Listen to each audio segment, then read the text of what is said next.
15 games in a day. Street Fighter 6. Very much that type of person, so I think he's very easy to gravitate towards because of that, and we're gonna get a match with him and YUJIRO right now. Let's go. You know, one of those moments actually happened when he lost at Capcom Cup, his very first one for Street Fighter 5. As soon as he got off, he came up to me and started talking about the match. I'm like, bro, you just lost. Like, are you good? Like, but he was just like, hey, man, I'm willing to just chat about it. I'm like, all right, I'll listen. Like, that's sick, because most players are like, you know, distraught and stuff like that. He's like, yeah, man, I should have did this. He played it really well, but this character's cheap. I'm like, you're so cool. So, like, it's great to see that he has gained a fan base because it's very well deserved. Absolutely, yeah. And I mean, even across like the world. This past year at EVO, right, where he fell a bit short, but he made top 6. Incredible performance over at EVO for Street Fighter 6.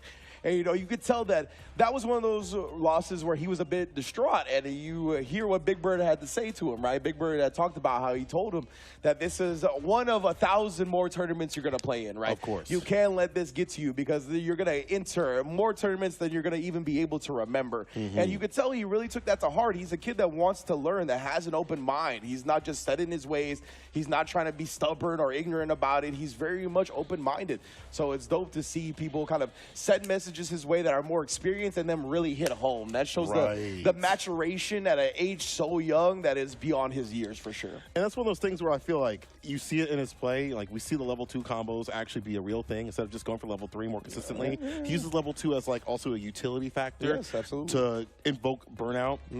Not just about the dream combos. So I like how he goes for this all-arounder with the Ed, while implementing his own style behind it too as well. That's important, right? To not get caught up in the shiny red ball syndrome, right? Of doing the dream combo, of going for the big hit. I have to do this combo. Exactly, right? Like, it's not all about the Hail Marys. It's rarely about the Hail Marys. It's rarely about the haymakers. A lot of the time, you're just trying to make contact. You're trying to win by inch and scratch your way to victory. So that's what he's willing to do. He's not going to just get focused on trying to get some big swing. He's going to do the little things that add up to the W. 100%. We saw that also at Singapore was where he got the top spot too as well, top 8 I believe. So he was doing really good work out there. I think he's also influenced Lashard how he is playing too as well. So the infection has spread. Now, is it enough to take down YUJIRO? This is Baki's father right here.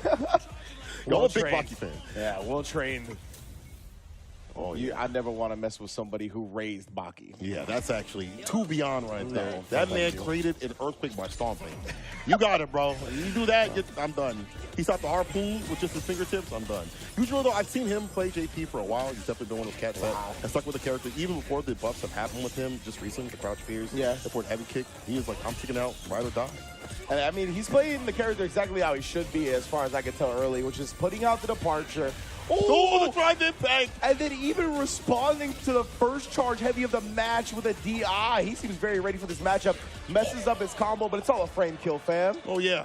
You know how JPB, you might have forgot, but you're going to get reminded real quick.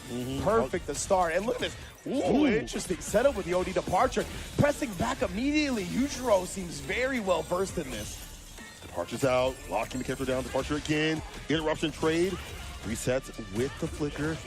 Oh no, I'm surprised Walker went for that option. That's very punishable and YUJIRO taking advantage. Throw, actually back throw, departure. Yes sir, set it up. YUJIRO was so patient though, right? A lot of the time players will press there and Walker ends up hitting them even though he's committing to something extremely unsafe. But the patience on YUJIRO has been out of this world so far. Level 3. The neutral jump, he had it. That was the kill right there. However, look at this. Level 2 in burnout, finds the overhead. You're definitely dead. Pierce, OD, and YUJIRO. Looking to cause a massive upset. Not that YUJIRO, again, is one of those players that doesn't deserve to have any sort of W, but you don't typically get to see some of these players leave Japan or make the magic happen outside tournaments. They're going to do so and defend home turf. Exactly right. He's just unfamiliar. We're not as familiar with him as somebody like Walker, who gets a lot of chances to be on the global stage. And you know, YUJIRO, I mean, he played that first game perfectly. And you're right there, waking up with the crouch jab, showing no fear. I believe the meaty that Walker went for only works on standing opponents. Not exactly 100%. Oh, but stays out of the range of the crouch medium punch perfectly. That flicker is going to outrange that button every time. I do like that switch up. That crouching medium punch button is a lot more whip punishable. We see Walker goes out of the distance. And as soon as I say that, tries to drive rush in, have to go back to that flicker scenario. And now the fake out, the charge up. This time goes for the kill rush and the throw. Gets to pick up with the OD right after. Up in the corner. Yeah, YUJIRO, he really tested him right there. I was going to say, that's trade combo. He got the fierce, but he didn't cancel anything behind it.